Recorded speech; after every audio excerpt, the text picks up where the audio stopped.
Hello everyone, আমরা হয়তো অনেকের বাড়িতে গর্ভবতী মায়েরা আছে বা বোনেরা আছে, তাদের হয়তো একটি গর্ভবতী ভাতা করতে চাই, যেটা সরকার থেকে আমাদেরকে গর্ভবতী ভাতার একটি আবেদন করার জন্য একটি অনলাইনে একটি ফর্ম দিয়েছে। যারা আপনারা গর্ভবতী আছেন বা মায়েরা আছে বোনেরা আছে, তারা কিন্তু চাইলে গর্ভবতী ভাতার আবেদন করতে পারবে। তো আমরা যখন বিভিন্ন সাইটে বা বিভিন্ন জায়গায় যাই গর্ভবতী ভাতা করার জন্য, তখন কিন্তু আমাদের কাছে অনেক টাকা আবদার করে। তো আপনারা হয়তো বা তাদের কাছে গিয়ে অনেক টাকা দেন, টাকা দিয়ে তারপর এটা করতে হয়। কিন্তু আপনাদের কাছে দেখাই দেবো এমন একটি মাধ্যম এবং এমন একটি সাইট, যেটার মাধ্যমে আপনারা আবেদন করলে বা যে কোনো সমস্যা হলে পারে এভাবে আবেদন করলে আপনারা কোনো টাকা দিতে হবে না, আপনাকে অল্প টাকায় আপনারা এই কাজটা করে নিতে পারবেন। তো কিভাবে সেটা করতে হবে সেটাই দেখাবো আজকের ভিডিওতে। তো কি কি ইনফরমেশন আপনাকে অবশ্যই দিতে হবে, কি কি আপনার ডকুমেন্টস গুলো লাগবে আপনার গর্ভবতী ভাতার জন্য, আপনি আবেদন করলে কিভাবে সেটা অ্যাপ্রুভ হবে। হয়তো অনেকে আবেদন করেন কিন্তু এটা অ্যাপ্রুভ হয় না। কিভাবে আবেদন করলে, কোথায় জমা দিলে, কার কাছে যে কাজ করলে আপনি কোনো টাকা লাগবে না, বিস্তারিত ভিডিওর মাধ্যমে দেখিয়ে দিব। তো ভিডিওটা অনেক ইন্টারেস্টিং হয়ে যাচ্ছে, ভিডিওটা বেশি বেশি শেয়ার করে দেন যেন অন্যরাও এই চক্রের ফাঁদ থেকে বাঁচতে পারে। তো কিভাবে সেটা করতে হবে সেটাই দেখাবো আজকের ভিডিওতে। তো মাতৃত্বকালীন ভাতা আবেদনের পূর্বে আপনাকে কিছু জিনিস অবশ্যই জানা থাকা প্রয়োজন। প্রথমে সেটা হচ্ছে আপনি প্রথম সন্তান এবং দ্বিতীয় সন্তানের ক্ষেত্রে এই ভাতাটার জন্য আবেদন করতে পারবেন। ঠিক আছে, আপনার দ্বিতীয় সন্তানের পরে আপনি এই ভাতার জন্য আবেদন করতে পারবেন না। এবং আপনার যখন আবেদন করবেন তখন আপনার গর্ভকালীন সময় হইতে হবে 4 থেকে 6 মাসের মতো। ঠিক আছে, এবং আপনি যদি আপনার বয়স হয় 20 থেকে 35 বছর, তখন আপনি এটার জন্য আবেদন করতে পারবেন। যদি 35 বছরের উপরে আপনার বয়স হয়ে থাকে তাহলে কিন্তু আপনি আবেদন করতে পারবেন না। এই জিনিসগুলো অবশ্যই আপনাকে জানা থাকা প্রয়োজন। এবং আপনি যখন আবেদন করবেন, আবেদনের সময় হইতে হবে 1 থেকে 20 তারিখের মধ্যে প্রতি মাসে। ঠিক আছে, 1 থেকে 20 তারিখের মধ্যে প্রতি মাসে আবেদনটা নেওয়া হয়। এবং পরবর্তী মাসে আপনি যদি আপনি 1 থেকে 20 তারিখের ভিতর আবেদন না করতে পারেন, তাহলে পরবর্তী মাসে আপনাকে 1 থেকে 20 তারিখের মধ্যে আবেদন করতে হবে। তাহলে আপনি ওই মাসে আবেদনটা করার পরে তারা এটা যাচাই বাছাই করে এটা অ্যাপ্রুভ করবে।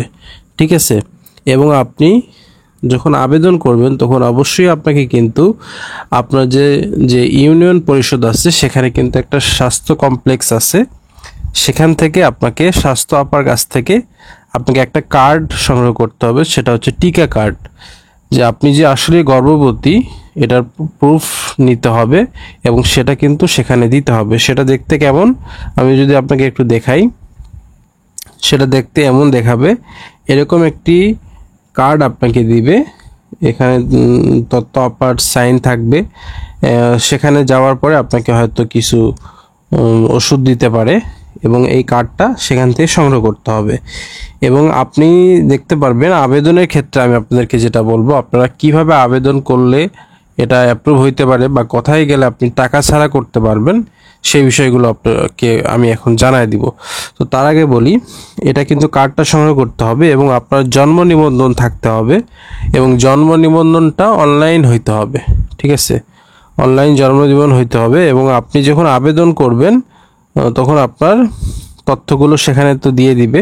এবং আপনি আপনার ক্ষেত্রে আমি বলবো, আবেদনের ক্ষেত্রে অনেকেই দেখবেন যে আপনাকে ভিডিও হয়তো দেখাবে যে অনলাইনে আপনারা নিজেরাই আবেদন করতে পারবেন, কিন্তু না, আপনারা নিজেরা হয়তো অনলাইনে আবেদন করতে পারবেন একটি লিঙ্কের মাধ্যমে। এরকম একটা লিঙ্ক হয়তো সবাই দিচ্ছে, এই লিঙ্কের মাধ্যমে হয়তো বা আপনাকে আবেদন করার কথা বলবে।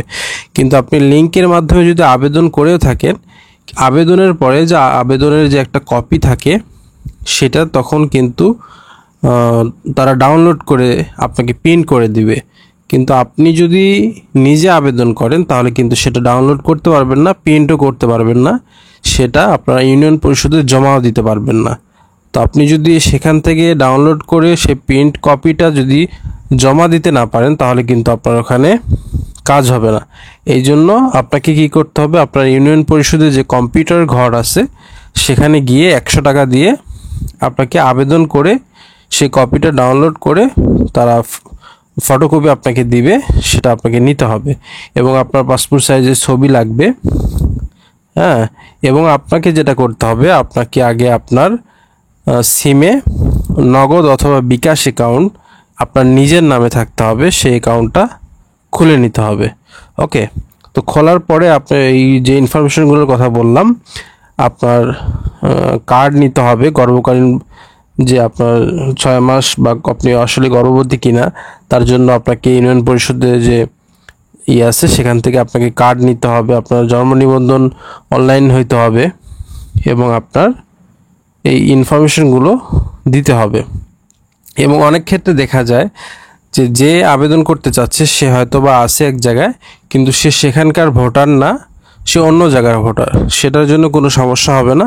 আপনি যেখানকার ভোটারই হয়ে থাকেন, আপনি যে কোনো জায়গা থেকে আবেদন করতে পারবেন। শুধু সেখানে যখন আবেদন করবেন, আপনি কোথাকার স্থায়ী ঠিকানা কি এবং বর্তমান ঠিকানা কি সেই জিনিসটা দিতে হবে। এবং আপনার স্বামীর এনআইডি কার্ড লাগবে, তার ছবি লাগবে, এবং আপনার এনআইডি কার্ড এবং ছবি লাগবে।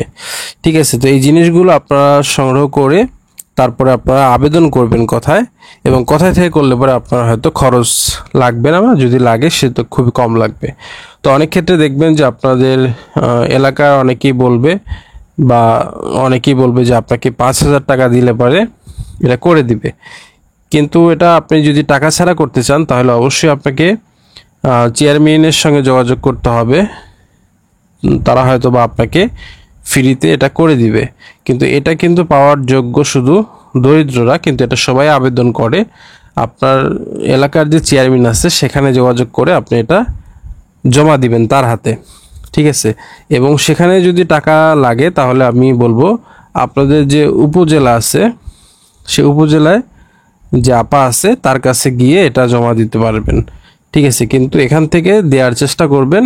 এবং অনেকেই টাকা চাবে, আপনি ভুল জায়গায় টাকা দিয়ে আপনার টাকাটা নষ্ট করবেন না। ঠিক আছে, তো ভালো থাকবেন, সুস্থ থাকবেন, এবং আবেদন এভাবে করলে পরে আপনারা টাকাটা পাইতে পারেন। এবং কত টাকা পাইতে পারেন, আপনারা প্রতি মাসে 8,800 টাকা করে পাবেন। এবং একটা জিনিস, সেটা হচ্ছে আপনারা যেদিন আবেদন করবেন সেদিন থেকে দিনটা শুরু হবে। যেদিন আবেদন করবেন অনলাইনে সেদিন থেকে সে মাসটা কাউন্ট হবে। সেই মাস থেকে আপনি কত মাস হইল সেই টাকাটা আপনি একবারে পাইতে পারেন। আপনি প্রতি মাসে হয়তো টাকাটা পাবেন না, হয়তো বা 6 মাসের টাকা আপনি একবারে পাবেন 4800 টাকা, বা মাঝে মাঝে আসবে, হয়তো প্রতি মাসে আপনার টাকাটা ঢুকবে না আপনার অ্যাকাউন্টে। এবং এখানে দেখতে পাচ্ছেন দেয়া আছে যে 6 মাসে আপনি 4800 টাকা পাবেন, 4800 সামথিং কিছু পাবেন। তো এইভাবে আপনারা প্রতি মাসে হয়তো টাকাটা উত্তোলন করতে পারবেন। ঠিক আছে, তো ভালো থাকবেন, সুস্থ থাকবেন, এবং ভিডিওটা আপনার প্রিয়জনকে শেয়ার করে জানিয়ে দিবেন বিষয়টা। এবং অবশ্যই টাকা দেওয়ার ক্ষেত্রে আপনারা চেষ্টা করবেন টাকা না দিয়ে কাজটা করানোর।